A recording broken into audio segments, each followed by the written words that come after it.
the girl behind the applause. They say the stage reveals who we are. But for me, the stage was where I hid. In the shadows, behind the dimmer board, in the hush before the house lights fell. I was a tech guy. Always had been. Not because I wasn't talented enough to act, but because I liked control, precision, letting others shine while I ran the mechanics that made the magic happen. Spotlights, sound cues, scene changes. I lived for that quiet satisfaction of seeing everything unfold exactly as it should. And then came her, Maddie Rains. She walked into the auditorium like she owned the air around her.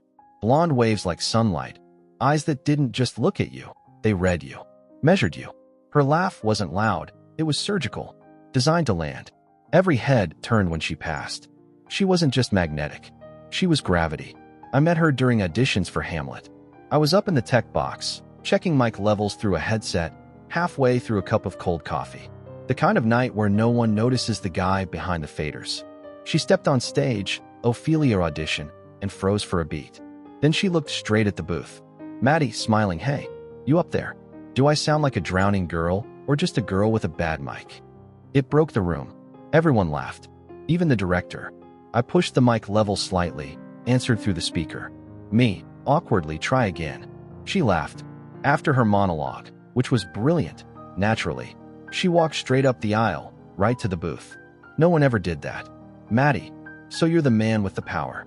Lights, sound, all those invisible hands." Me, "I just make sure people like you don't trip in the dark." She smiled, a little too long. "Maddie, I like quiet guys. They usually have louder thoughts." That should have been my first warning. But instead of running, I smiled back.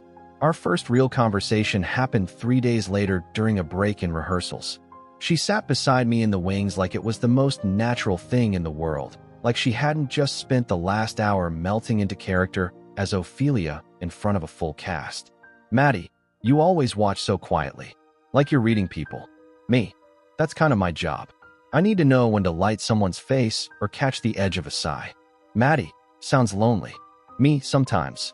Maddie, soft, "Maybe that's why I noticed you." She brushed my arm slow. A spark like a fuse. We started meeting between scenes. Whispers behind curtains. A hidden orbit within the chaos of rehearsals. When she laughed, she leaned into me. When she touched my arm, it lingered a beat too long. But everything was just out of reach. No labels, no posts, no photos. The first kiss happened late one night when the theater was empty except for us. She pulled me into the shadows and kissed me like it was a confession. But when I tried to hold her hand the next day in the hall, she let go fast. "Maddie, let's not make this public yet. Let's just enjoy what we have in private." I nodded. Like a fool. Backstage, she became my world. The only thing louder than her voice was my heartbeat when she was near. And she knew it. Every night after rehearsal, she'd find me before anyone else. "Maddie, you're the only person who sees the real me. I pretend all night. But with you," she never finished the sentence. Just let it hang. And I believed it. I watched her take over the stage like she was born on it. And I clapped the loudest. Alone. In the booth. Heart full. One night, I found a note taped to my desk. "You make the lights sing. That's what I love about you. M." I stared at it for hours. She never said the word boyfriend. Never asked me on a real date. We never had dinner in public. But I held that note like it meant everything. Because I thought I did. The betrayal didn't happen all at once. It was slow. Rotting fruit behind a beautiful shell. The theater department held its annual winter gala. A formal event, tuxes and dresses, spotlights repurposed for ambience, where awards were handed out for Best Actor, Best Techie, Best Ensemble, and all the in-betweens. I never cared about it before. I preferred shadows to chandeliers. But this time, Maddie asked if I was going. Not publicly. Not in the hall. Not where others might hear. It was after rehearsal. I was coiling mic cables. She sat beside me on the stage stairs, still in costume, legs swinging like a little kid. She reached into my hoodie pocket and pulled out a gummy bear. "Maddie," smirking, "you're going to the gala, right?" Me, I hadn't planned on it. Maddie soft, "Well, I'll be there. And I wouldn't hate having someone to escape to when it gets fake." I looked up. She wasn't smiling. Me, quiet, "You mean me?" "Maddie, you know what I mean." So I rented a suit. Borrowed dress shoes from my cousin. Spent 20 minutes trying to get my hair to not look like I'd just rolled out of tech rehearsal. I even bought cologne. I thought, maybe this was the shift. The moment we stepped out of the wings and into the light. Together. When I arrived, the room was loud with laughter and theater kids pretending to be celebrities. She hadn't arrived yet. I stood by the refreshment table, drinking flat Sprite, waiting. And then she walked in. And my heart stopped. She wore a black silk dress that caught the light like water. Her hair curled, smoky eyes sharp, heels clicking like punctuation. She didn't look like the girl who sat on stage steps with gummy bears. She looked like a goddess. And she was holding someone's hand. Connor Dawson. Lead actor. Hamlet. 6'1" golden boy with Broadway in his bloodline and arrogance in his spine. He was laughing, charming, the kind of guy who called everyone buddy but meant it for no one. My heart didn't sink. It plummeted. They stood together like they'd always been together. She smiled like it was natural, like there was no secret backstage world, no whispered touches, no late-night kisses. I waited, told myself, she's faking it. It's a cover, a role, a mistake. But then she saw me, and in that split second, her eyes widened. Just a flicker. Then she looked away. No nod, no smile, no explanation. Just turned and melted into the crowd with him. I stood in the corner all night, watching her laugh at his jokes, touch his chest, hold his drink while he talked. She leaned her head against his shoulder during the awards, clapped when he won Best Actor, and when she won Best Supporting. She thanked the director, the cast, the entire team. But not the guy who re-recorded her voice track 3 times when her mic failed. Not the guy who stayed late to tweak the lighting just for her monologue. Not the guy who held her when she cried after forgetting lines in Tech Week. Not me. I left before dessert. Outside, it was cold and raining. Of course it was. I was halfway to my car when I heard heels behind me. Maddie, wait. I turned. She was standing there in the rain. Perfect, fake, shimmering. Me, quiet, why? She looked around. No one else in sight. Her voice dropped. Maddie. Connor. He's important for my future. His dad knows casting directors. I didn't mean for you to see. Me. To see what? That I was a joke. She flinched. Maddie, soft, you weren't a joke. Me. Then what was I, Maddie? A prop? Something to pass the time until you got a better spotlight. She didn't answer. That silence was louder than any monologue she ever gave. I nodded slowly. Me. You should get back. He'll wonder where his date went. She didn't follow me. Didn't text that night. Or the next. Or ever again. The gummy bear she gave me was still in my jacket pocket. I threw it in the trash on the way home. But that wasn't the end. No. The curtain hadn't even started to rise on the real performance. Because 2 weeks later, I found out what she did with the tech booth footage. I didn't return to the theater after the gala. No more rehearsals. No more lights. No more her. I told Mr. Rice I needed space. He didn't ask questions. Maybe he already knew. Teachers see more than they say. The only place I couldn't escape? My own room. That was where I edited footage. Hours of backstage clips from the school's production of Much Ado About Nothing. I was supposed to cut together a behind-the-scenes highlight reel, something cheerful, funny, full of cast camaraderie. I should have deleted it all. I wish I had. But I didn't. It started one late night, 2 weeks post-gala. I couldn't sleep. I figured I'd get the editing out of the way, send it off, and close the chapter for good. As I sifted through the files, I opened a video titled booth_cam_2_final.mkv. It was security footage from the tech booth, fixed camera view. Mostly boring. People setting lights, fiddling with headsets. At minute 14, something changed. Maddie entered. She didn't know the camera was on. She stood there, alone, waiting. Then Connor walked in. He locked the door behind him, and I watched the real show unfold. Connor, grinning. So this is where your little tech boy hides out, huh? Maddie, laughing please.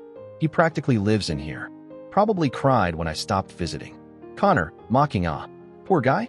Maybe you should have let him down easier. Maddie, cold, he knew what it was. Come on. A few late nights and a hoodie doesn't mean I owe him anything. I stared at the screen. No way. But they kept talking. Connor, so you got the footage? Maddie, holding up a USB, all the raw files. His whole sad little reel. I'm editing it. He doesn't get final cut. Connor, laughing, damn. Ruthless. Maddie, smirking, it's not my fault he thought I actually liked him. I needed clean sound. Clean lighting. He gave it. Connor, you always this cold? Maddie, serious. You said you'd get me an audition with your dad's agency. I did my part. Connor, you sure did. They kissed. I paused the video. I couldn't breathe. I sat in silence for 20 minutes. Then I rewound, played it again, just to be sure I hadn't imagined it. But it was all there. Her words, her voice, her smirk. I'd been used. Not just manipulated, exploited. On camera. Like some idiot assistant who handed the villain their gun and smiled while they loaded it. She'd taken everything. Every moment I thought we shared. Every line, every laugh, every quiet confession, and turned it into a bargaining chip. And I handed it to her. Willingly. I didn't cry. Not yet. But my hands shook as I copied the footage to a backup drive. Because part of me, the broken part, still wanted someone to see what she'd done. To know that I wasn't crazy. That she really did this. That Maddie played me like a role.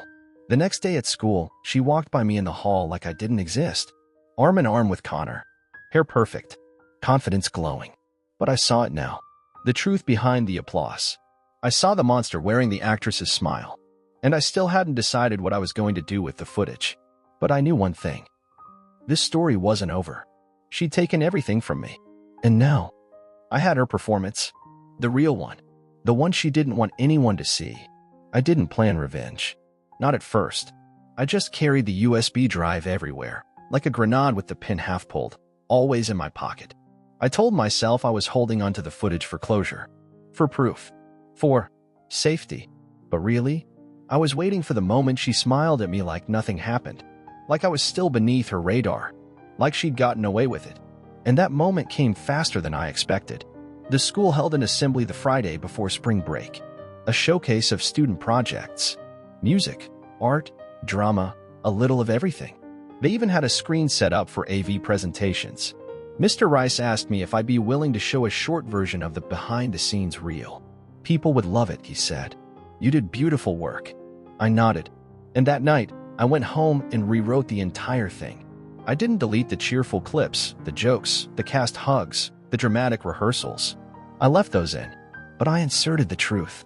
Not all of it, not the entire 14-minute scene. Just enough. Clipped pieces. A glance here. A comment there. Her voice. He knew what it was. His laugh. Damn. Ruthless. Then, silence. Then more backstage laughter from the real cast. Then, Maddie kissing Connor. Then, applause. And the title card. The girl behind the applause. Black screen. Friday. Auditorium. Packed. I sat in the tech booth alone, like always. No hoodie this time. Just a black shirt, clean jeans, steady hands. They cued the lights. They cued the video. And I hit play. It started like they expected, cast warm-ups, someone tripping over a chair, bloopers, and costume malfunctions. The crowd laughed. People pointed at the screen, nudging each other. Then the tone shifted. Maddie's voice filled the auditorium. He knew what it was. Silence. Come on. A few late nights and a hoodie doesn't mean I owe him anything. A visible ripple went through the audience. Connor's voice followed. So you got the footage? Some people gasped. Some turned. Then the kiss. Then the title. Then, utter stillness. The video ended. Nobody clapped. The only sound was someone whispering, "Holy shit." Maddie stood up near the back of the room, her face pale as a ghost. She looked at me across the sea of stunned faces. Like I was a stranger. Like she just realized the camera had been rolling the whole time. And the world had just seen her unedited. Later that day, she confronted me outside the cafeteria. "Are you insane?" she hissed. "Do you know what you just did?" I didn't flinch. Told the truth. "You've humiliated me in front of the entire school." "No," I said. "You did that." I just hit play. Rumors exploded faster than I could keep track. Some people called me a hero. Some called me petty. A few teachers tried to pretend they hadn't seen it. Connor stayed home the next few days. Maddie showed up once, then vanished for a week. And me? I finally slept. Not because it was over, but because, for the first time in months, I didn't feel like I was the one who should be ashamed. But even then, part of me still hoped she'd text. Still hoped she'd say I'm sorry. Still hoped she'd try to explain. She didn't. Until the very last day before break. And what she said changed everything again. I got her message the night before break officially started. Just 4 words. "You win. Come talk." It didn't sound like her. No fake charm. No passive-aggressive bite. Just tired. So I went. She waited on the empty theater stage. Alone. No lights. No makeup. No applause. Just her, in black jeans and a faded t-shirt. Hair tied up messily. No audience to impress. No lines to rehearse. Just the real Maddie, if that even existed. "You actually came," she said, not looking at me. I almost didn't. I figured. But I wanted to say it at least once without cameras rolling. She walked to center stage and sat on the edge. "I used you," she said flatly. "And I told myself you knew. That made it easier." I said nothing. "I needed perfect sound," she went on. "Perfect lighting. And I knew you'd give it. You were safe." I laughed once, bitterly. "You make it sound like I'm a tripod with feelings." She looked up. "You were more than that. That's why it worked." She paused, then stood up and walked toward me. But somewhere in the middle of pretending to care, I started to. Just a little. And that scared the hell out of me. I shook my head. "Don't do that." "Do what?" "Try to rewrite the ending. You weren't scared. You were calculating. You didn't hesitate." She exhaled hard. "You're right. I didn't. Not until it was over. And now I'm watching everyone stare at me like I'm the villain in someone else's movie. And maybe I am." I looked her dead in the eyes. "No, you're not the villain." She looked surprised. "You're the main character of your own story. You just didn't care who got crushed in the plot twist." Silence. Then she asked, "So what now? You want an apology?" I shook my head. "I want the version of you I thought I knew to be real." But she never existed. Maddie flinched. "I was cruel," she said quietly. "But you were naive. I was in love." "I know," she whispered. "That's what made it work so well." I walked past her. Stopped at the edge of the stage. "You were brilliant on stage, Maddie. The best I've ever seen." "Thanks. But the real tragedy?" I turned around. "You don't even know how good you could have been without lying to everyone." She said nothing. And I left her there. Alone. No curtain. No lights. No applause. Weeks passed. People moved on. Connor disappeared into quiet shame. Maddie kept her head down, grades slipping. Her agency audition never happened. The theater remained quiet for a while. Until Mr. Rice gave me one last project, write a monologue for the new senior showcase. He didn't say it had to be fiction. So I stood on that stage months later, under one spotlight, and said, "This is a story about a girl who everyone applauded. But no one really knew, and a boy who gave her everything. Just so she could play the part perfectly. But in the end, she forgot something. When the show ends, only the truth stays." Applause followed. But this time, I didn't look for her in the crowd. Because some performances aren't worth reliving. You never really know when the last time will be the last time. The last time you see her name light up your phone.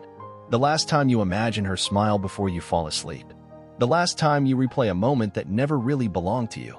I saw her one more time, months later. It was spring, the kind of day where everything smells like beginnings.